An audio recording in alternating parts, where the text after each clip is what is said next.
Let's start with a scripture. Ezekiel 38:7 says, Be thou prepared, and prepare for thyself, thou and all thy company that are assembled unto thee, and be thou a guard unto them. Let's pray together. Father in heaven, thank you for the opportunity that this platform is allowing us to gather from various parts of the world and to share our testimonies and our knowledge about how to live in the country. Please bless each person that is listening and each person that will listen later in recording. We ask that you will guide us to all truth. May we always follow your lead wherever it is. In Jesus' name, amen. Mm. The title of this topic is Understanding Solar Power Systems, but we're starting out with faith and works and showing how that works, which many of us are familiar with from a spiritual aspect, and then using that to help you understand how solar power systems work. I have with me a special guest, Brother Steve. He's not physically my brother, but we call everybody brother and sister around here. And he has been they moved to the country 7 years ago. He's been an electrical engineer for over 20 years and has designed about over 70 different items and has many patents. This is an example of the type of thing that he worked on with one company, which is you've seen in school zones, flashing amber lights, and this is a solar-powered off-grid unit, and he designed that type of system, and there are hundreds of thousands of them in place around the country. He's also done small portable solar units for people that are off-grid. This particular one was for running a well where they didn't have electricity. And he's also consulted in larger scale projects of solar. So I would like to switch over to Steve. Good evening, my name's Steve. Actually, what I'm going to start with, just so we can give an idea of how things work, electronics, just in physics in general. I'm going to start with a physical analogy. You guys don't get hung up on the analogies and don't take them too far. There's limits to analogies, but these analogies are important so you can grasp other concepts. So I'm going to start here with, guys, you've probably heard your friends argue about which is a better truck, engine, diesel, or gas. Which is more powerful? Well, diesel has more torque, and the gas is, well, gas, whatever, you can get gas wherever. And so diesel is better, and all this. So I'm going to start with a question. I like asking questions. That way we're all awake here. What's more important, gas or diesel? Don't answer. I'm going to ask you another question. Is torque what matters? Or does something else matter? I'm going to give you an example. This wrench here on the left, this guy with that wrench has more torque than this motor here on the right. Can you guys see my cursor if I move back and forth? Yes, we can. Mm-hmm. Okay, thank you. Okay. So, but clearly it's like this man with his wrench isn't going to tow you up a hill. I mean, you all know that's probably not going to happen. So it's like, torque is important, but is it all that matters? We're going to talk about faith and works. Do works matter? Yeah. Is that all that matters? Anyway, we're going to keep moving. So just to give you an idea here, in this motor, it's not just the torque. It's torque times your RPM is equal to power. Power is really how fast can you get something done? How strong are you? Torque times the RPM, or the speed. RPM is rotations per minute. How fast can you turn that motor, or how fast can you turn that nut? Now this guy can put a honking nut on really strong, but it's going to take him a minute. This motor is going to take him about 1/10 of a second, and it's going to be done. So that's where torque is important, but how fast can you apply that torque? How fast can you spin that bolt?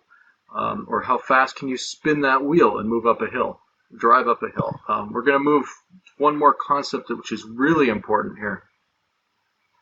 is, and you guys don't glaze your eyes too fast. There's a reason. This is important for solar systems, especially when you're going to off-grid. You're going to be like, this is unrelated. It's very related. So energy, these names you have to remember, just because energy, you're like, is power times time. So you can have a big honking engine, massive V8 engine, or there's 24-cylinder engines out there too. You have a big engine. If it runs for 1 minute a week, is it that great? I mean, did it do all that much work? Oh, it's a huge engine. Yes, it's a huge engine, but it didn't do much. It sat on the shelf doing nothing, whereas this little Honda engine, it was driving around all week long and ends up doing about 100 times more work. So just to keep that in perspective, is just because you have a lot of power doesn't mean you did much. Energy is also known as work. So just because you have the ability to do something doesn't mean you actually did anything. So keep that in mind. So there's the ability, but then there's still, you got to do something with it. So energy generally is in joules, or the scientific notation. For your power in your house, it's going to be kilowatt hours. That's just 3.6 million joules. We'll cover that again a little bit later. But energy is how much work you do. Power says, how fast am I doing that work? And you know what time is. Time is just how long you're going to do it for. So in a car here, this car, also another idea as far as energy is you have 329 miles of range in a car. That's almost a unit of energy. It's close. It's saying, hey, I can drive this thing for this many miles. It's almost a unit of energy. That's just to give you an idea there. Whereas horsepower, let's go back one more time here, because I didn't cover one thing here. Remember this: power equals torque times RPM. Power in an engine. You're not going to go to a store and say, I want a 1,000-watt engine. A gas engine, at least. You're going to ask for horsepower. So horsepower is when you get to off-grid stuff like pumps, generators, and all these other things. The the relationship between a motor rating. How do you guys? Most of you guys have probably seen what a motor's rated as. If you're going to go buy a motor, it's rated in horsepower. Like, well, what is that? Horsepower. It's power. Power. How's power related to electricity? Well, electricity has power too, and it's rated in watts. So horsepower, 1 horsepower is 750 watts. It's a little different than that. It's a little off. I rounded up. Just keep that in mind.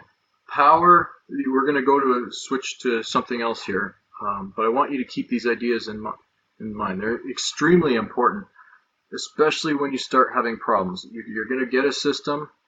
Doesn't matter how much money you put into it, it's going to break, or it's not going to, like a solar system, something's going to go wrong with it, and you can put $100,000 into it or $10,000. Something's going to go wrong. You need to know how to fix it, or you need to know how to figure out where did it go wrong. It sounds, it's scary and hard. It is scary and hard if you don't put any time or effort into it. But it's not if you do just understand a few of the basic principles. It really narrows things down quickly. You're like, okay, half of the system's fine. Then you just figure out what's the next half of the system is fine. Anyway, okay, let's move a little ahead here. So faith and works.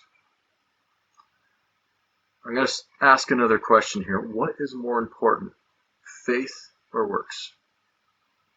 Now, don't all answer back here because I'll have to reply to you. But yeah, no, don't answer me. Anyway, don't text anyway. Just think in your mind, what is more important, faith and works? Well, I'll tell you what I've heard over my lifetime. It's, faith is way more important. And especially in the last 20 years. And faith is very important. Don't get that confused. Because the Bible says, without faith, it is impossible to please who? God. So we know we need some faith. Let's go to another verse here. For as the body without the spirit is dead, so faith without works is dead also. So if you have faith and no works, what? It's dead. What's dead? As the body without the spirit is dead, so faith without works, our spiritual life is dead. That's what it's talking about. I'm going to ask you this. We saw this cute little slide here. Faith plus works equals salvation. That's a cute slide. Is it true? I'm going to say faith plus works. Mathematically, does this actually true? Faith plus some works equals salvation. And the first thing I'm going to point out here. First, we're going to go ahead. We're going to come right back to this. This is James chapter 2 again. O vain man, that faith without works is dead. We just read that. Let's skip ahead here to, and the scripture, right up here. And the scripture was fulfilled, which saith, Abraham believed God, and it was imputed unto him for righteousness, and he was called the friend of God. Ye see then how that by works a man is justified, and not by faith only. Likewise also was not Rahab the harlot justified by works, when she had received the messengers, and had sent them out another way. For as the body without the spirit is dead, so faith without works is dead also. Okay, faith without works is dead also. Keep that in mind. We're going to go back to this thing here. So let me ask you, what does this say? If we have some faith and zero works, does that equal some salvation? Yeah, it does. Let's say we have 5 merit points of faith and 0 work. We did nothing. We did piddlies. We still equal 5 points of salvation. But is that what the scripture says here? It says no. Without the spirit, for as the body without the spirit is dead, so faith without works is dead also. Let's go back here. So faith plus works still equals something. But it's saying if you have 0 works here, it's the output is 0. You got nothing. You're dead. So this isn't correct. What's the problem? This should be faith times works. And let's see if we got that here. Hope I beat that in hard enough there. That's you don't let people deceive you. I mean, this argument's gone on for all my life. I've heard this thing, and it's not new. I think it's been gone on since Christianity began. It's starting to sound like, well, just as long as I believe. It's like you got to do more than believe. We got to believe and do. That's why. Let's give you another example. By faith, Enoch was translated that he should not see death, and was not found because God had translated him. For before his translation, he had this testimony, that he pleased God. But without faith, it is impossible to please him. Again, there we go. You can have works. But if you don't have faith, it's 0 again. You got nothing. You can do all the work in the world. There's another verse I was just thinking about. I just lost me. Okay, anyway. Here's another good analogy, or a good story. By faith, Noah, being warned of God of things not seen as yet, moved with fear, prepared an ark to the saving of his house. Did he believe in God? Yes. Did he do something about it? Yes, he sure did. Did he see what was to come? Well, God told him what was to come, but had he seen that before? No, that was the faith. He had to believe that something was coming.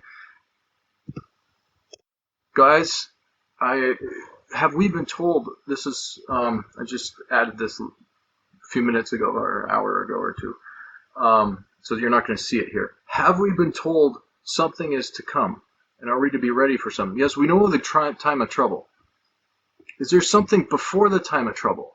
And I want to read you guys something out of Great Controversy. It's something a friend of mine sent to me. And this time in history, I've never read it before, and it didn't mean too much. But today, boy, does it mean a lot.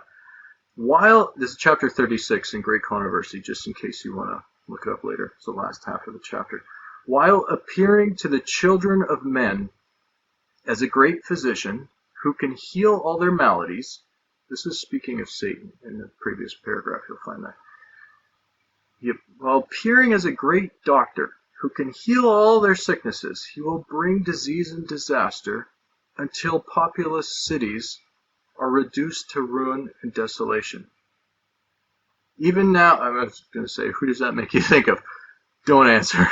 So it makes me think of somebody, but I found in Canada it makes the people think of somebody else. Anyway, even now he is at work in accidents and calamities by sea, in great conflagrations. I'm going to skip a little bit here. He sweeps away the ripening harvest, and famine and distress follow. He imparts to the air a deadly taint, and thousands perish by the pestilence. You want to know what global warming is? This has been a big question on my mind for 10, 15 years, probably a lot of our minds. So why is this such a big deal? Why doesn't the Bible talk about it? It does. It sure does. Well, Mrs. White sure does. These visitations, remember what we were just reading. He sweeps away the ripening harvest and causes, oh yeah, there's one other part here.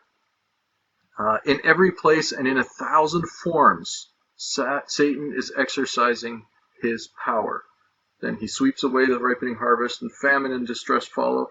He imparts to the air a deadly taint, and thousands perish by the pestilence. These visitations are, this is it's like by faith. Do you believe this? Are you going to do something about it? Here's the part that we were told. These visitations are to become more and more frequent and disastrous. Destruction will be upon both man and beast. The earth mourneth and fadeth away. The haughty people do languish. The earth also is defiled under the inhabitants thereof, because they have transgressed the laws, changed the ordinance, broken the everlasting covenant. Now, guys, I'm going to ask you one part. Is this talking about the time of trouble? No, it's not, because the next paragraph says, and then the great deceiver will persuade men that those who serve God are causing these evils. The great time of trouble is about to start. This is before the great time of trouble. So, anyway, what do you think of Joseph if he? Okay, this isn't even on my topic. Sorry about that. But what if Joseph was given the dream of, hey, there's 7 years of plenty and 7 years of famine coming after that? Yeah, it's gonna really be bad those 7 years. Too bad. And he goes off and does nothing. Anyway, that's what we're told this stuff. What do? Nothing? No, we prepare. That's like, hey, there's something bad coming, and be ready to share. Let's keep going. That was a little off topic. Anyway, okay, power of a Christian. Remember we talked about the power. Your faith, faith and works. You have to have faith times works to give you any power. Now, as far as souls, who are kept by the power of God through faith unto salvation. So just because you can have faith and works, and then you got some power. You can do some good things. That's unto salvation. But what if you only use it for like 1 day of your life? Now, okay, sure, there's the last day of your life. That's great. There's a verse in the Bible that talks about storing up your treasure in heaven. What in the world is that? I'll give you a hint. I've got a hint. I'm not an expert on this, but I have a hint that's like your faith and works, and the longer you use that faith and works, the more treasure you have stored in heaven. Hey, I'm going to be happy just to be in heaven, so that's great. But why in the world would we store up treasure in heaven? What's the big deal? I just want to be in heaven. The Bible says he is wise who... what is the verse? Okay, we're going to skip that verse. I can't remember it right now. But anyway, let's move ahead here. Okay, again, salvation. And we're talking about salvation of many. Like you can do this faith and works for a few minutes, and there's a little bit of salvation. You might save one soul. You might save no soul. You might save a fraction of a soul, which is nothing. But if you want to save... I mean, we all want to save souls. We want to save lots of souls. So we can't do this faith and works just when it's convenient. It's all our life. It's our whole being. Okay, let's skip ahead. So you went through the introduction, the spiritual part. Why is this stuff important? We're going to show you how this is important in solar systems. Again, I'm going to ask you one more question here. There's drills, electric motors, and all this kind of stuff. As a kid, I heard these arguments too. And these are good arguments because they really made me pound these things out and figure out what really matters.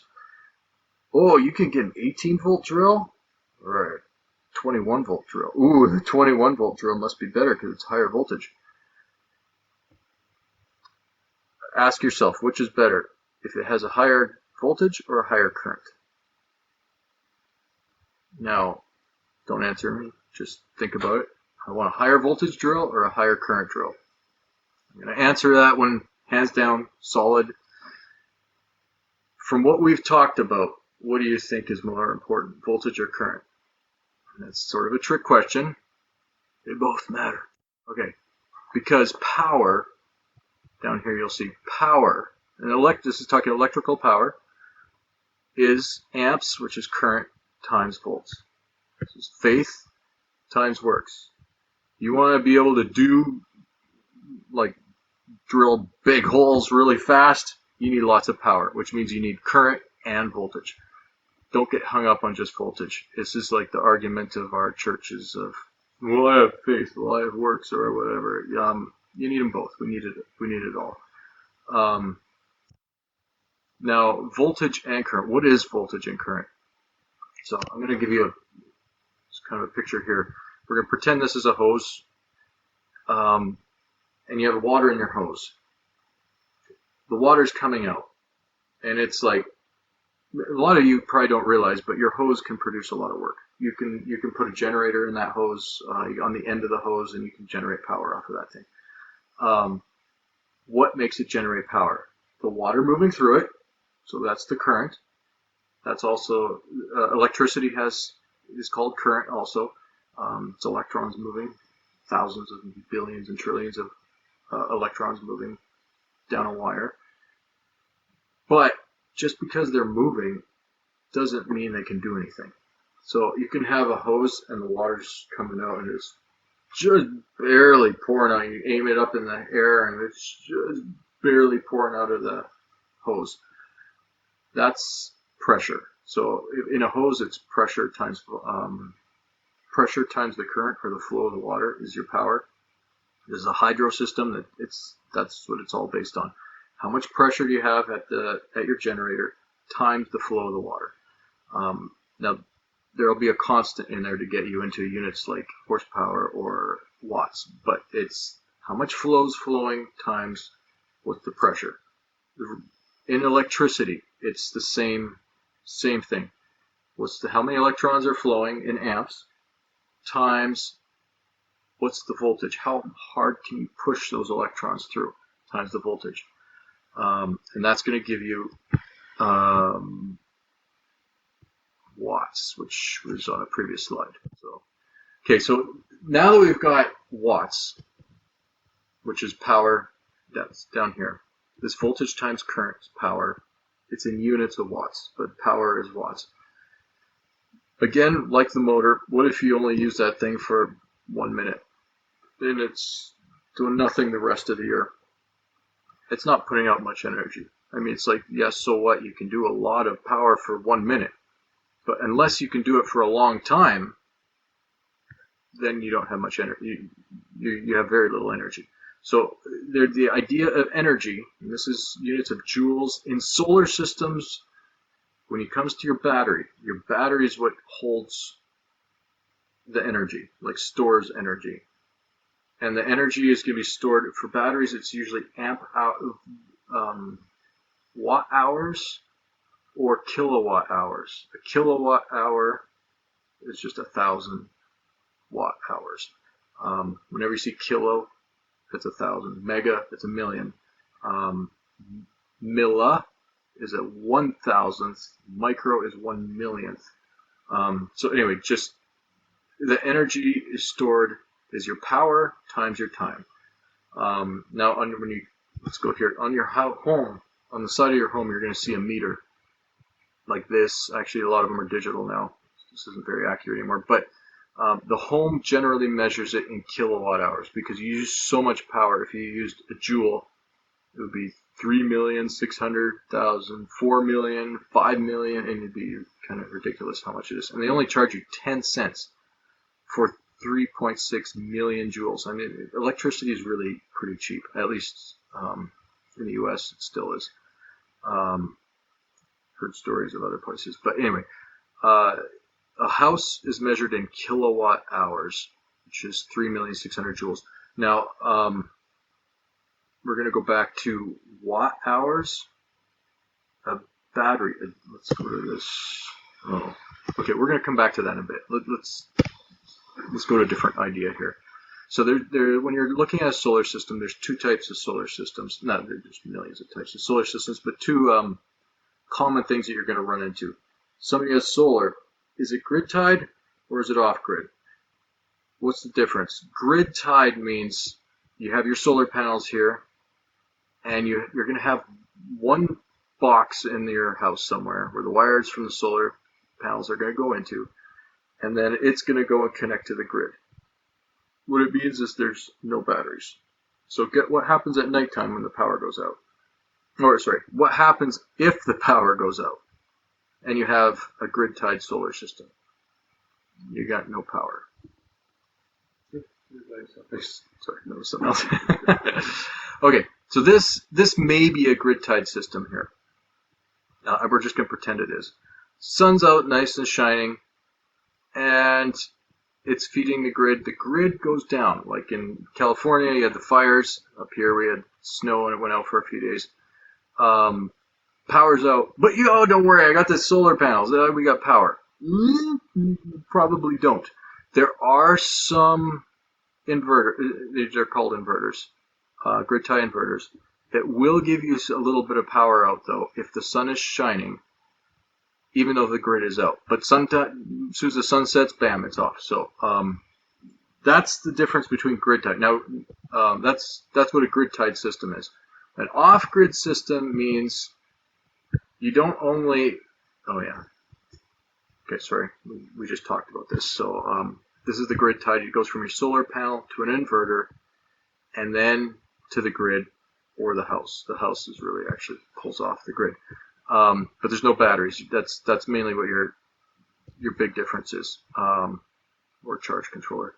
But there's no way to store power at night on a grid-tied system. Now, I'm saying generally, that's not 100%. There are systems where you can have grid and off-grid. But generally, if you're going to get a grid-tied system, it has no batteries. Now, we'll say this guy's off-grid. What's the difference? Again, here's your solar panels. It goes into something called a charge controller. Your charge controller is what's going to charge your batteries.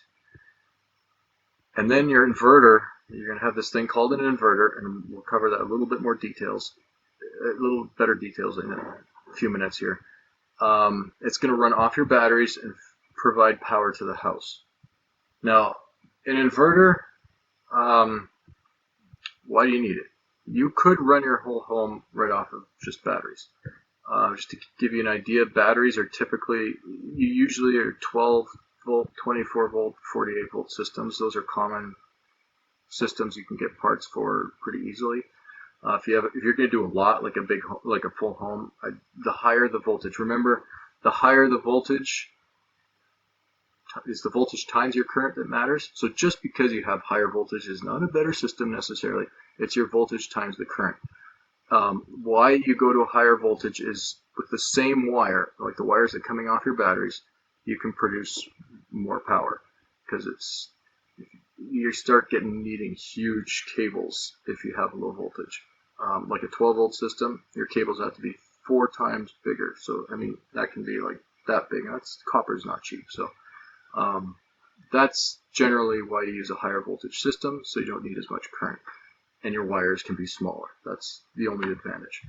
For some of you, it's like, hey, no, we have a 24 volt system. It's just all the parts are 24 volts. Stay 24 volts. Just add extra wire. It's not the end of the world. Okay, so solar panels. If you're going to buy solar panels, be aware that there's different types too, but by far, these are the 3 main types you're going to see. You're going to see something called a monocrystalline solar panel, a polycrystalline solar panel, and a thin film solar panel. So as far as Efficiency. The monocrystalline has got the best efficiency. I've seen some up to 25%. That's very unusual. Usually you're going to see about 17% efficient solar panels of monocrystalline. Polycrystalline, they're not quite as popular anymore, but 15% or so you'll find polycrystalline. And they're and then thin film. The best you'll find is about 11% efficient thin film. Who cares about efficiency? What's the big deal? The only thing that matters with efficiency is how much roof space it takes. So a thin film generally will take twice as much roof area to get the same power out of that you could have gotten out of on a monocrystalline cell. Cost. Let's go cost here. Generally, monocrystalline is most expensive. Thin film is the least expensive. But guys, there's so much monocrystalline stuff out there. I'm probably mostly out of China now, I guess. There's so many monocrystalline solar panels that they're not much more expensive than a thin film. I'll tell you the next advantage over a monocrystalline. Thin film, 5 years, yeah, no problem. You'll get probably 10 years out of them. It depends how they're made. It's more than just the silicon wafer here, and this isn't even a wafer actually. But a thin film, you're 5-10 years, you're going to get out of the thing. A monocrystalline, 50 years later, they're still pumping out power at like 80% of what they were producing when they were first made. A monocrystalline will last much longer than a thin film. If you have the choice, don't get a thin film. If it's just a matter of 10, 20%, 50%, hey, God, Jesus is coming soon, I don't really need it. I still recommend go with a monocrystalline. Much more reliable, much more efficient, less wires, less roof space. I'm sure there's something else I'm forgetting another advantage of. They last longer, their lifetime's longer. Anyway, polycrystalline is rapidly disappearing. You won't see tons. It's not a bad option though. They still last pretty good. Next thing here, there's more to consider too. Just because a panel is cheaper or more expensive, it may have other advantages such as hail protection, like glass, the thickness of the glass. I wouldn't get too hung up with it, but there are advantages with some more expensive panels. Keep that in mind. Generally, the more efficient the panel is, like the smaller it is for the same amount of power it puts out, will be more expensive. Two panels I can, here, I'll show you. Sun power, as far as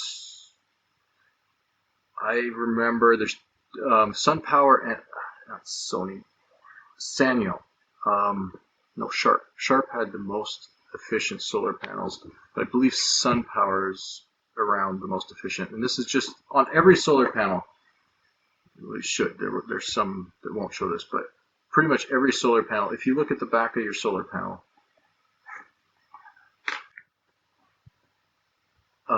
you're going to notice the label here. This is by far and away the most important thing on your solar panel. This number right here, rated power. And hold on just a second. It was telling us. Oh, okay, good. Sorry about that. So right here, you're going to see this rated power. How much power can that panel put out? This thing can put out in full sun on the surface of the Earth, not when it's cloudy, not in the winter if there's too much haze or whatever, if the sun's too low, and the panel has to be mounted perfectly and the sun has to be right in front of it. If you leave it like this, no, you're not going to get 400 watts out of the thing. But just so you realize what you're getting, if you're looking at buying solar panels, you want to compare them generally with the watts. This 435 watts, that's a big panel. Most panels were 200 watts 10 years ago. 5 years ago, in the last 5 years, they were common, was 300 watts, 330 watts, and now you can get a lot of watts, 400 watts, and I've seen some, I think 600 watts. They're massive, they're like 10 feet. Anyway, they're big panels. The nice thing about a big panel is you only have to put down one panel instead of 2 or 3 panels, and you don't have to connect as many things. Your hardware is a little easier. So, but they're harder to handle too. Once you get over about 400 watts, they're big. They're talking 8 to 10 foot by 4 to 6 feet panels. So you need two guys. Now voltage, you're going to see a voltage. This is called voltage max at maximum power. If you're pulling the maximum power you can, this 435 watts, it's going to be running at 72.9 volts. This is the current it can produce at maximum power if you're pulling the 435 watts, just under 6 amps. Now this thing is what you're going to probably test. If you have to test the panel, you're probably not going to have anything to test it with, anything too fancy, to test it with. So you're going to just put it in the sun, you're going to put a multimeter on the two wires that come out of it, and you're going to measure 85.6 in full sunlight. Now if it's not full sunlight, it'll be less, but the next test is you can short those two wires together, connect them right together, put a clamp meter on that. I'll show you that in a few minutes. You put a clamp meter on it and you can see, hey, that thing's putting out 6 amps. So I want you to understand this stuff right now because you've probably seen shortages. I was looking at getting a few more solar panels here, and you can't find stuff. Trying to get new solar panels, trying to get batteries and stuff like that, they're out there. The prices are higher and it's difficult. Your best option may be buying used panels. So if you're like, oh, I'd love to buy these, they're a really good price, but I don't know if they work, you can test them yourself. Just take the panel, buy yourself a little multimeter. I'll show you ideally what you want to get in a few minutes. Measure the voltage and measure their current, and you'll have a really good idea that they do work. And then this says maximum series fuse, 15 amp. That's just so you know. If you're not measuring anything, it might just be the fuse inside. Okay, so charge controller. So here we just talked about the solar panel, and now you're gonna have to take that power or the energy coming from the solar panel. It's the voltage and current. That's the power. You have to convert it. Remember it said, hey, 73 volts. It's like, yeah, I got 73 volts here, but I only got 48 volts on my batteries. How do I change that? That's what a charge controller is for. It's for converting the voltage you have in your solar panels to your batteries. Now, if you do it well or you put some time into it, you can do without a charge controller. Only with lead acid batteries, though. You don't want to do that with lithium batteries. But anyway, so generally you're going to go from a solar panel to a charge controller. Here's a typical power, what some of these guys look like. These guys are about $500. You can get them on eBay, not these same things, cheap versions of charge controllers for $100, or Amazon, I guess, too, and other websites and stuff like that. That's what a charge controller is. All it is to convert your voltage from the solar panel voltage to your battery voltage, and ideally not lose any power. You're going to have 400 watts coming in, you want 400 watts going to the battery. It's to adjust the voltage, and it also protects your battery. It's the second point is to make sure you don't overcharge your battery and cook them. Which for lead acid batteries, we're going to talk about batteries right now, that doesn't matter. It does matter actually, but it doesn't matter as much. So batteries, first thing comes up, why do you need batteries? Well, it's kind of obvious. What if the sun's out or down, nighttime, cloudy day or something like that? That's why you have power or batteries. There's different types of batteries. This is a lead acid battery, which you've probably seen in your car or at the store. This is a forklift battery. It's a lead acid battery also, but it's very big lead acid battery. This is a lithium battery. This is actually out of a car, a Nissan Leaf. You can get them out of used because people, when their batteries drop below 80%, a lot of people, they want to put a new battery in there. So you can buy these things used. You cannot buy them brand new. It's impossible to buy them brand new right now. For the last 3 years, it's been impossible to buy brand new Leaf batteries. Tesla, you can buy Tesla batteries. Their packed voltages are a little different. I don't want to get into that right now, so they're not as desirable for a solar system, but a lot of people still use them. Now this, on the left here, you'll see this is a very common solar battery. It's a lead acid battery. They've been around for 100 years, 200 years, I think, 18 somethings. It's a lot like the battery you use in your car. You can go to Home Depot and not Home Depot, Home Depot too. Costco. There's deep cycle and standard car batteries. You don't want a standard car battery. You want a deep cycle battery, also known as like an RV battery, or trolling motor batteries, or golf cart batteries. Golf cart batteries are really, that's the same thing. That's probably your best bet. Now, lifetime. Let me see here. Okay, yeah, lifetime. People are saying they've got lithium battery. I haven't seen this myself, but there are people who are supposedly running their lithium batteries for 15 to 20 years. And some tests are showing that, yeah, you can get 15 to 20 years out of those things. And even 25 years, I think, is what the numbers look like, but they haven't lasted yet that long, or been around that long yet. And whereas a lead acid battery, 10 to 15 years, it's usually rated in discharge cycles. So these guys, you can see up to a few thousand, and these guys were seeing up into like the 20,000 discharge cycles. So a used lithium battery, in my opinion, it depends. It can be better than a brand new lead acid battery still.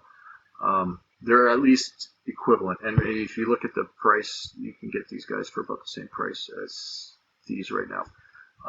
Now keep in mind, these don't have 100% capacity when you're buying them. Ideally they should have been tested by somebody to tell you, hey, they're at 65, 75% capacity. They get really cheap when they're in the 60% capacity, but keep in mind your lifetime is much lower. Okay, so there's another advantage to actually lithium. It's not one that usually comes up, but lithium has this thing called power density, which, remember, power is what can we do? How fast can we do something? How fast can we lift a truck up in the air? Or how fast can we drive to the top of a mountain? A lithium can produce enormous amounts of power, whereas a lead acid battery can't put out tons of power like a lithium. So if space is and energy density is also another factor. If space is a concern, you want lithium. If you need to have huge amounts of surge, like starting up motors and stuff, lithium is also better. Lifetime lithium is better. One other big one, I forgot about this one. This is once you have your system set up. Maintenance. A lithium battery, it's like your cell phone battery. Although a lot of you might be thinking, hey, in 2-3 years my cell phone battery is dead. Well, yeah, it's because you do a full discharge. You don't want any battery to do a full discharge. That's pretty bad on all batteries except for nickel cadmium. But you gotta keep in mind, if you get a lead acid battery like this guy here on the left, you gotta make sure you don't cook your water out. There's this charging cycle called equalizing, and it will boil the water. It'll actually feed extra power into your batteries, and it boils off excess water once it's overcharged. And so you got to make sure your water, you haven't lost too much water, and that's generally every few months. And if you forget, just cook something. So it can be expensive. It's something nice to not have to worry about. So I do encourage lithium if you can. Now, brand new lithium batteries, GILL, GYLL is a good, really good lithium battery. Not too expensive, as long as you can get it. That's the only problem I've seen lately is with everything. They don't have it in stock. Oh, we got in stock, and they were out in 4 weeks since we got waiting there 6 months to get them. Anyway, if you do have the choice, I would recommend going lithium. Cost isn't nearly what it used to be. 10 times more expensive. Sorry, I should add that. Lithium used to be 10 times the cost of lead acid batteries. Now it's like two times the cost. If you get like the GILL or something, there's other ones that are still 10 times the cost, but those are in stock probably. Okay, inverters. Now that you got the power into your batteries, your house doesn't run on battery voltage. It runs on something called alternating current, or an alternating voltage. And it's 120 volts, which means the voltage, I'm going to show you here. The voltage will run up to 100, it's actually 170 volts peak, and it'll go down to negative 170 volts, and up to 170 volts, and down. Sorry, if you're in, I saw UK, and I don't know about New Zealand, but I know UK, you guys go up to your 220 plus 1 point, or times 1.4 will be your peak. It's more like 300 volts or so. And then back down, and then up and down. It does this 60 times every second. But if you look at a battery over here, it's like, guess what it does? It's sitting at like 12 or 48 volts all the time. Nothing too fancy. It's just always at 48 volts. But the house is expecting this alternating waveform. We're 60 hertz here. Sorry, UK, you might be 50 hertz. So that's why you use this thing called an inverter. It's to take this boring flat line and make it nice and wiggly and humpy here. Okay, that's all the inverter really does. Now, some of these guys, they have a charge controller and an inverter built in. The thing to consider is when something breaks, you want these things all combined in one. You can get them combined in one if it's all you can get. It's better than nothing. But just keep in mind, it's like, what will you do if the inverter on that device fries, or the charge controller fries? Are you ready to replace that whole thing? Are you ready to buy a second one? Or do you want it in parts? So I prefer parts just for maintenance when something goes, or if I add more panels, I don't want to change the inverter. I just want to add more panels. So I add another charge controller to charge my batteries a little faster. So I'm not a big fan of getting these things that are combined. But I mean, you guys, you have to decide for your situation what's best. Here's another inverter. This is Schneider. This one's been out for 10, 15 years. This is another, oh yeah, okay. This is a cheap inverter, fairly cheap. I mean, not free, but you'll see these guys on Amazon or eBay or what's those other, Banggood, and anyway, all those other websites out there, Alibaba, and they were generally less expensive. Now, I have we have a few like this. But for our house, we run one that's sort of like this, but it's 3 times thicker. It's about a 12,000 watt, or I think it's 12 or 16,000 watts. And is it bad? No, it's not bad. But there is something to consider. This. A lot of these guys that look like this, they actually produce something called a modified sine wave. And this is what your house is expecting.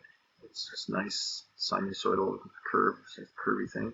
But a modified sine wave doesn't do that. It jumps up to 170 volts, it's not quite that, and then it goes down to nothing, and it goes negative, and then it goes back up. So most of the time, it doesn't matter. That's okay. You can do that. There's a few things that do count on the sine wave, though. A transformer, it'll be okay. A lot of things won't run quite as efficient with a modified sine wave, but they'll still run. But some things, they have like adjust or speed control. Is that me? Oh. Sorry? Oh, yeah. Okay, so something like a dimmer or a speed controller, it's looking at this level and saying, hey, I'm waiting for it to go here. Like, it'll dim, it'll turn on here, or it'll turn on there. And if it just sees this, bam, edge here, it's like, oh, I turned on, so a dimmer won't work. Let's go to that. A dimmer won't work. So those Vitamix, when you have the dial on the thing, you basically have on or off. You don't have any in-betweens. Routers, anyway, just there's some things that there's a very little difference in price now between a pure sine wave and a modified sine wave. If you have the choice, go with a pure sine wave. It's much better anyway. The only reason you don't want it is price. That's the only reason that there is Spotify Sign Wave. Okay, now there's a question about should I do it myself or hire a professional? I'm an engineer. I am not an electrician, so I don't want to answer this for you. Different places have different rules and stuff like that. Generally, if it's not on grid, you're off grid. It's like, hey, it's your responsibility. So it's up to. I don't want to talk too much about that. I'll skip ahead here. Now, if you are going to do something yourself, I highly recommend something called a DC clamp meter. You'll notice there's two places you can put wires into here. That's to measure voltage, but to measure current, this is by far the best way. And make sure it's a DC clamp meter for solar panels, because if you get a normal clamp meter for AC, it's useless. This guy will do DC and AC. They're usually $50 to $1,000, somewhere in that realm. But I know you can get them for under $100. But it's a DC clamp meter. It makes, like, all you do is you just press this button here and hook it around your wire, and it'll tell you your current. There's a little bit more to it, like you have to do a little bit of offsetting. Sometimes there'll be a little drift or whatever. Be aware of that kind of thing. But I highly recommend, if you are going to get into this, this is something you definitely want to have. Also, your charge controller. So if you go like cheap charge controllers, let me go back here. There we go. These guys, the advantage of the expensive versus the cheap ones, the expensive ones will have a log built into it. So when something breaks, you have a hope at figuring out what it is at nighttime. You can be like, or when it broke, and where is it? I'm not getting the solar in, or am I not? Or is the battery draining at night? And right now, I just had a problem here too, where our batteries were draining, and it's like, is it the batteries draining, or am I not getting the solar? And it's like, you need to look at what did it do. So you need a log. You need something that can log for you. And the charge controller is pretty good. If you at least get one good charge controller, it'll give you some logging. There's other ways to do logging. Here's another device. This has got battery Coulomb counter or Coulomb meter. It's just measuring how much charge is coming, or current times time is going into your battery, and how much current times time is coming out of the battery. It's like your gas gauge. So there's lots of gas in there or very little gas. Okay, and that's pretty much it for tonight. And I'm going to let Don.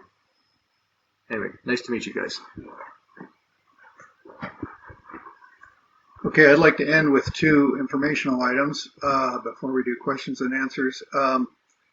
If you would like to see some installations, different kinds of solar power systems that are in place and functioning, go to preparingforthetimeoftrouble.com, and part 36 is a companion presentation compared to this one.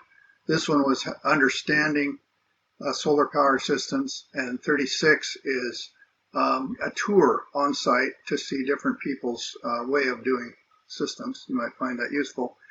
And lastly, you might say, well, I need to understand this better. Who do I go to? Should I do it myself or not? And so forth. I highly recommend a company, Backwoods Solar. Their website address is backwoodsolar.com. Yeah, I don't work for them. Yeah. But I have purchased most of my solar equipment from them. The thing that's really nice, there's a couple of things really nice about them. They're a small company, but they're kind of the leader in this. And if you go to their website, you can download or ask for a mailing of this catalog, and it's a planning guide. So the first portion of the catalog explains all this kind of stuff that Steve's been talking about. And then, if you're serious about installing a system, you get on the phone with one of their technical people, and they will, through a form that's in the catalog and talking to you, they will design your system for free. They will say, you'll first figure out how much electricity do I use, blah, blah, blah. And then they'll say, okay, for your system, I would recommend these kind of batteries, this kind of this, that, and the other. And then when I got the equipment and I started to install it myself, I had questions. How do I set this, or what do I do here, or what size wire should I use between the solar panels and so forth. And they're very, very helpful at no cost to answer your questions, to walk you through. And then when it's all installed, mine's been installed for a number of years, and I can call them up right now and not buy anything, and they will answer my questions. So I highly recommend these guys. They've been very good to me, and I know lots of people. So for sure, get the planning guide and catalog. It's free. You can get a PDF online. So that's the end of our presentation. I'm going to go off the sharing screen. And if you have questions, probably most of them will be Steve. So I'll put him back in the chair and you guys can ask questions. Okay, thank you so much, Steve, for that information. It's like rocket science for me. Sorry about that. Wilfred, I was really educated. How about you? Yeah, I've been looking into getting a solar panel kit for a while. And yes, I think it's definitely very important. And we actually learn more things about the batteries themselves. Yeah. Right. So that's very good. Yeah. Yeah, I didn't even know about the different type of batteries, inverter. And so thank you so much, Steve, for that presentation. Yeah. Now it's time for a question and answer. Someone asked, how do we search for appliances that use the lowest wattage so that our power use is low, especially when on solar power? Okay, so there's two things. One is just Energy Star. They're gonna have a sticker. It's gonna say how much power it's gonna use over a year, and you want to make sure it's on the low side of that scale. But as far as you're gonna find a kilowatt hour number, power is it depends on the item actually too. Some things will just be like power, like fans. Those will just be rated in watts. You want the lowest watts. That's basically what you're looking for. Don't worry about the voltage and current isn't important. It's what's your power, how low you want your power to be as low as possible. That's what you're looking for. On a freezer though, you don't care about that power. You want that Energy Star number because it also tells you how well it's insulated. How much power do they think you're going to use in a year? A fridge and freezer. You want that kilowatt hour number, and you want it to be as low as possible. Let me interject also that it's important to avoid things that generate heat electrically because that consumes a lot of electricity. So if you were going to be off-grid, the first thing that backward solar would evaluate is let's get rid of that heat. So instead of heating with electricity, you'd heat with propane or wood. So you could have a wood stove instead of an electric furnace. You could have a propane dryer instead of electric dryer. You could have propane hot water. You could have a propane oven and stove. So when you get rid of those big heat producing appliances and switch them to propane, now you don't have to spend so much money on your off-grid electrical generating system. That's a great advice. Propane-driven washer and dryer. How about for air conditioning for the summer? Yeah, I use it for air conditioning. They're solar. A heat pump is very good. I mean, we're talking 4 times. You can be 4 times more efficient than Ford might be the extreme end of it. But when the sun is out, you got lots of power. I mean, we have 5 times more power than we need in the summertime. But in the wintertime, we have a quarter of the power we need because we have a lot of cloud here. But yeah, running air conditioner, it's excellent, especially if it's at nighttime, like in some place where it's really hot at nighttime, that you're going to need a lot of batteries. But yeah, absolutely, you can run air conditioning. Also, I just wanted to comment that Jonathan is on our chat. He also teaches about solar power. system, and he is also one of our admins in Australia. Jonathan answering questions on the chat. Next question. What was the name brand of the lithium batteries you recommend? Okay, The one Gil. that does that quickly. The best one I've seen, I mean, just from a friend of mine who has them, is GYLL, Gil. I think they're coming out of China. They're out of Texas someplace. I don't know if Backwoods Solar has them.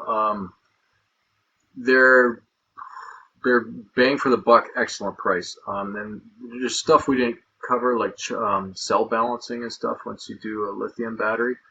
I use a lithium Nissan Leaf batteries, but there's a little bit of work that's required there to make sure they stay even.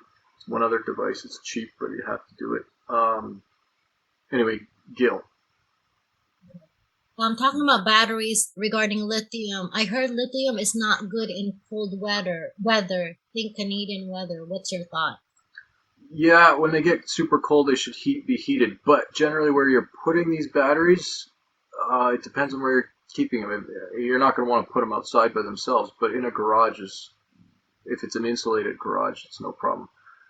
Mine's a non-insulated garage. We don't get super cold. We get cold and freeze and whatever. But yeah, in a garage, you're seldom going to let it go below freezing anyway. It's when it gets to minus 20 Celsius. What is that, like 0 Fahrenheit or 10 degrees Fahrenheit, where you start running into issues. It's not that you destroy the battery, it's that you can't pull the power fast enough off the battery. And in a house, that's generally not the problem. So I wouldn't put them outside, but yeah, I'd put them in a garage that's insulated, or if you're in a cold environment. Looks like Backwoods Solar sells two brands of lithium batteries, Discover and Eclipse. Yeah. Not the one you're talking about. Yeah, it's just the reason I said Gil is they're cheap. Whereas a lot of lithium batteries you're looking in the $20,000 range. If you pick somebody else's. And Nick Meissner, who does a off-grid boot camp training, his recommendation is to buy forklift batteries that are used, because forklift will need to run pretty much full capacity, and they recharge them every day, and by the time they cycle them out, they still have at least half of their life in them, and they could last 15 years if they were new. So one option would be to get used forklift batteries. Yeah, you still have to maintain them, like with liquid, but they're a good amount of power in them. And so, do you have any suggestions or guidelines for purchasing a solar system? Yeah. So I'm coming at an angle where I like to buy the parts myself. If you're talking about, I just want a whole system. Actually, there's another company down in Arizona called Santan Solar. They will have pre-made systems done too. It depends on what you're using. I'll give you an idea though. If you live in California, somewhere down in the southern United States, you want over 5,000 watts of solar for a house, a typical home. We're in the 10 to 15,000 watts up here, and it's still not enough in the winter time. But in the summer, we have enormous amounts of excess power, and so it's easy. So you're going to start with amount of solar, how much you need. And you're going to okay, when I say 5,000 watts, you don't have, it depends on who you are. It depends really on who your wife is, and how they want to live. It's because I have friends who are running on, 600 watts of solar for like 5 years in Idaho. And it's like, how do you do it? And I go to their house and I'm like, okay, I see how they do it. But you're not living a life that's probably what you're used to living if you live in a city right now. And is it bad? No, it's great. They have a nice time. Whatever, you just be ready for your lights are going to be dim at night anyway. And you have the light if you need it, but you're not going to usually go to bed early, so it's healthier anyway. Does Get that? those lanterns. Yeah, it depends on what's your expectation. If you have big expectations, you better have big amount of panels and a lot of batteries. For a typical home system, I should also say on batteries, kilowatt hours wise, one big lead acid battery, like an RV battery, roughly holds 1 kilowatt hour. A normal home with an air conditioner at night or a heat pump at night to heat whatever, you're going to want at least 50 of those batteries. Now, again, there's people who are running on 4 batteries, and it's a different lifestyle. And it's as long as your mind is ready for it, it's fine. So that's you can start with nothing, and you can have enormous. And even trust me, I mean, there's rich people who have all the money in the world and they're still not happy. So it's in here, not so much what you have. But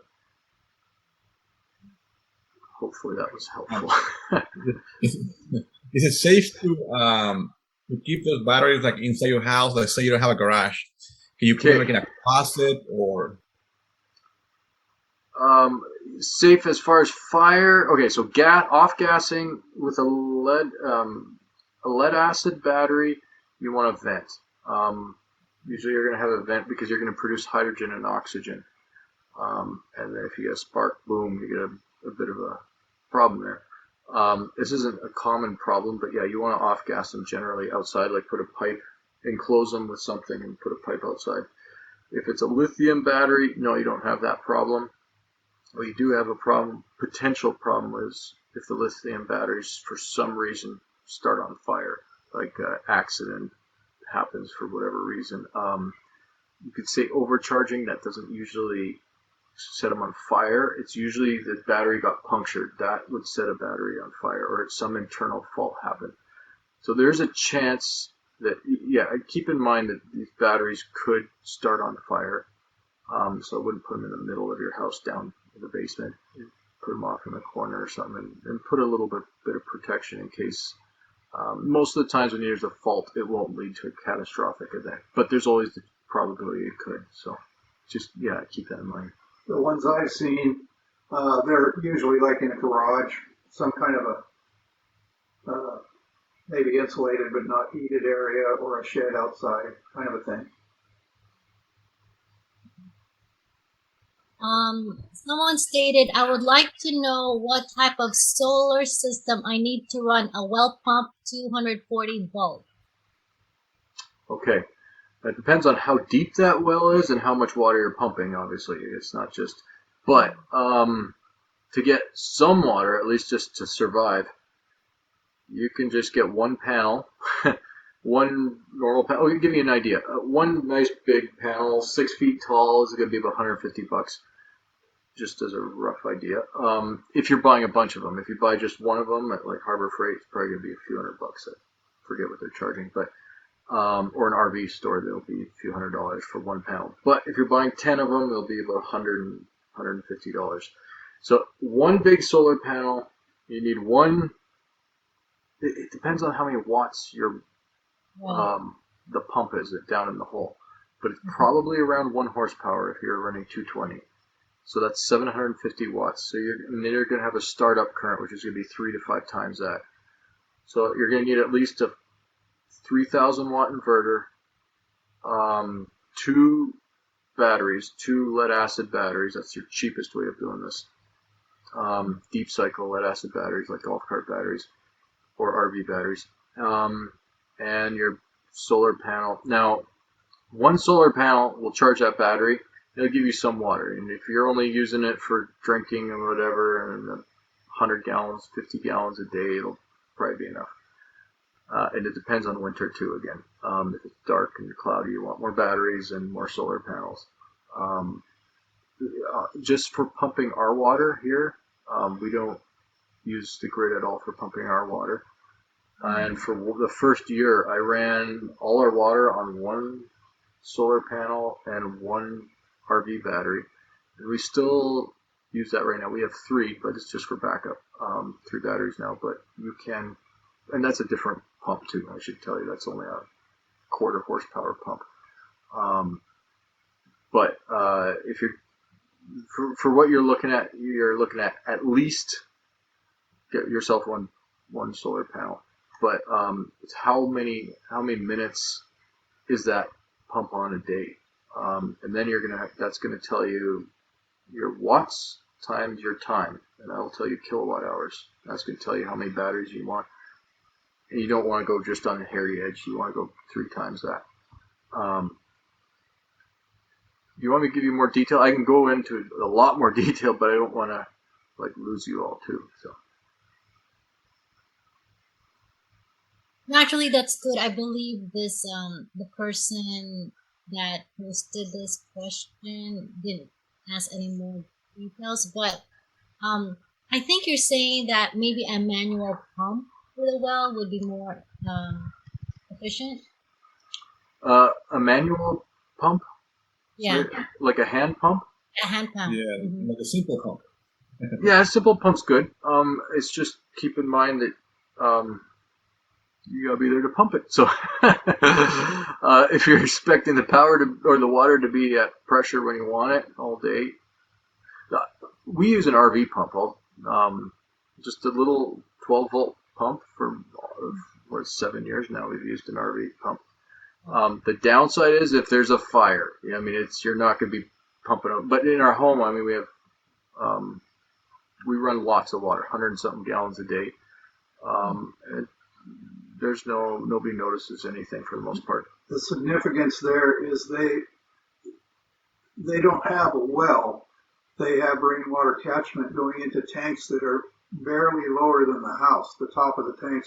So they're not pushing uphill very much. If you have a well that's 100 foot deep, you're not going to be able to do it with an RV pump. So it depends on where you're trying to push the water from.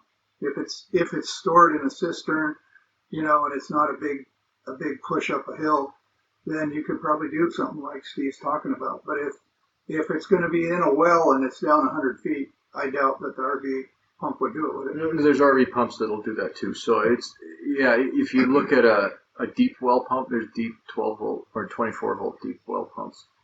You gotta keep in mind, they're putting out a little bit of water. They're not putting out like gushing amounts of water. And this isn't a problem because usually you have a bladder tank up on the surface of the ground just before it goes into your house.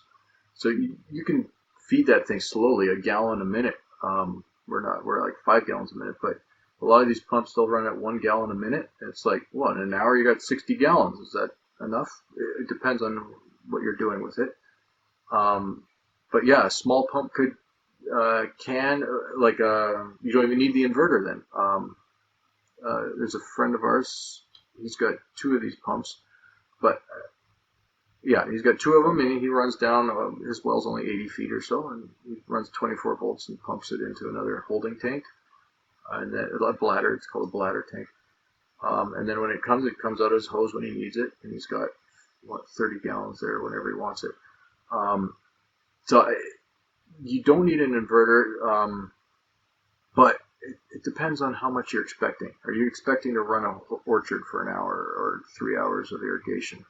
Then, you need a bigger system. Someone asked, what do you think about a P-max of 100 watts? The brand is Dokio Solar. For is it a solar panel? If it is a solar panel, 100 watts isn't much. Again, it depends on what you're trying to do with it. If you're trying to run a whole home, like a typical home, no, you're going to need a lot of those. I wouldn't go small because the amount of connectors and the things when something goes wrong to check, and the amount of hardware to mount the panels and stuff like that, your bolts start tripling and quadrupling as you get smaller panels. Generally, a higher wattage panel is I prefer. But if you have the time and you're getting a really good deal on it, and for some reason you really like them, I mean, it's mostly you're the one doing the work. Are you happy to do it? So it's okay. Now, I didn't cover this part. When you're buying a solar panel, you want to look at dollars per watt. So if you're going to get a 100-watt panel, if it's a good deal, it's 25 cents a watt. So it means that 100-watt panel would be $25. That's a good deal. But you're probably not going to get that. You're probably going to be like $50 or $100 or something like that. If you're buying lots of solar panels, 30 cents a watt. So if you're buying 10,000 watts of solar panels, it should be $3,500. Now again, there's other things that will make that price go higher if you want to have super strong wind loading and hail protection and super efficient panels so they don't use much space. But I like panels in the 30 cent a watt range. That's kind of a guideline there. And the thing is, if you have, say, a 320 watt panel versus a 100 watt panel, you've got 3 times the power, and you only have one panel. You only have one panel to run wires. You only have one breaker to put on it. You only have one panel to mount. So whether you're ground mounting or putting it on a roof, there's going to be an expense of mounting it that may completely outweigh those little bit of savings of going to the cheap solar panel. So like he says, look for that 30 some cents a kilowatt per panel is probably a good measurement. Well, with that being said, I know there was some more questions, but our time is up. But we do recommend that this conversation continue on Slack. Brother Don is on Slack as well. So if you have any questions about this off-grid system or solar power, just ask that question in our Slack channel or Facebook. And lastly, this is the last question. Regarding inverters or batteries, where is the cheapest place to get them? Inverters, the cheapest I've found is Alibaba, Banggood, or eBay and Amazon. But these are not generally UL approved inverters. These are if you just want to do it yourself. Otherwise, yeah, Backwoods Solar, and they have a lot of experience. They're not cheap, but they have good experience. So it depends. Now batteries, there's a company, I can't tell you that right now. I'm sorry. You can look up Gil for those. eBay, again, you can buy used lithium batteries from cars. They're getting hard to find though, I'll have to say that. Or even auto wreckers, you can get some used car batteries. One thing about Backwoods Solars is the people that work there all live off grid, is my understanding, and the actual business, which is in town, has backup off grid. So no matter who you talk to, they're going to have experience and say, well, this is what I do at my house. Whereas if you talk to somebody at Amazon, they don't have a clue. Yeah, but you have to, they send you the kit, but you have to install it yourself, correct? Yeah, they don't install. Yeah, they don't install, they just sell the equipment. Yeah, in some towns that you guys have, in all towns, there's people who install solar systems. You can always pay somebody to do it. It is probably going to cost about 4 times the cost of what the materials cost. So if it's $20,000 of materials, you're probably going to pay $60,000 to $80,000 to have it installed. For example, I have a friend who had his system done, and it was a large system, whole house, and it had batteries. Most of the time, these installers just grid tie, and they don't do the batteries. He paid extra to have the batteries built into it. He paid $60,000, and that was like 5 years ago. So it's not cheap to have someone do it. Yeah. Some guys you can always do it yourself and make an agreement. I mean, these guys are human.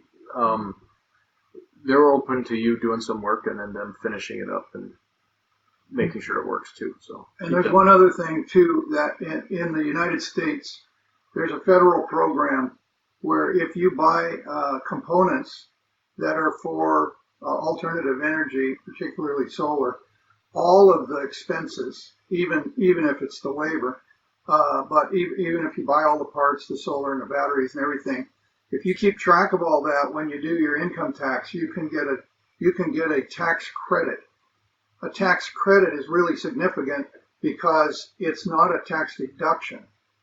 If you spend $20,000 and you have that much in your income to be able to deduct it, if you deducted it and it was a deduction, you would get $20,000 off of your income of taxable.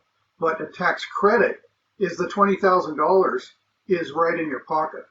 It's not a deduction, it's actual tax credit. So right now I think it's about 30 some percent of the expense of buying this stuff or having it installed in the U.S. You can get that money back, about a third of it back and in your pocket. And it gets a little less every year unless the politics change. Also, one other thing is that you want to check with your electricians as well, the local electricians, because they might know how to install the solar system as well, and that might be cheaper. Excellent. I was gonna volunteer him to do our solar panel, but because of this government tax credit, maybe we'll hire a professional. Okay, everyone. So that's a wrap. I just wanted to remind you that next month we are covering the following topics: how big a garden when you can't buy and sell, garden amendments when you can't buy or sell, seed saving when you can't buy and sell, and preserving food and by canning. So all these topics will be presented in the month of February. So make sure to connect with us via Facebook, WhatsApp, Telegram, Signal, and Slack. And so we can send you notifications when we're having our next virtual meeting, which is February the 5th, 8 p.m. Eastern Standard Time. So with that being said, we again thank you for being with us. And Brother Steve, would you like to close with a word of prayer? Sure, thank you. Dear Father in heaven, thank you very much for this time where we can come together and discuss things of importance in our lives and others' lives, Lord. I'd like to ask, especially that you be with our country's leaders and the countries represented here, Lord, and the people that are part of these countries, them and their families, Lord. Please help us to be prepared for the things that are to come, and not in fear, but in eager anticipation of your soon coming, and to be a blessing to those around us, Lord. Thank you again for all you've done for us and for the Sabbath day, Lord. But please forget us not, Lord, and especially those who are going through a lot of restrictions and lockdowns, Lord. Now I'd like to ask that you send your angels upon these people to give them wisdom and guidance as to what should be done too, Lord. Thank you for all you've done for us, though, and help us to do thy will and always say and do. In your precious and holy name, amen. Amen. Again, thank you so much, Brother Steve and Brother Don, for sacrificing your Saturday evening with us and sharing this information. Again, everyone, thank you. Until next time, God bless you guys. Take care.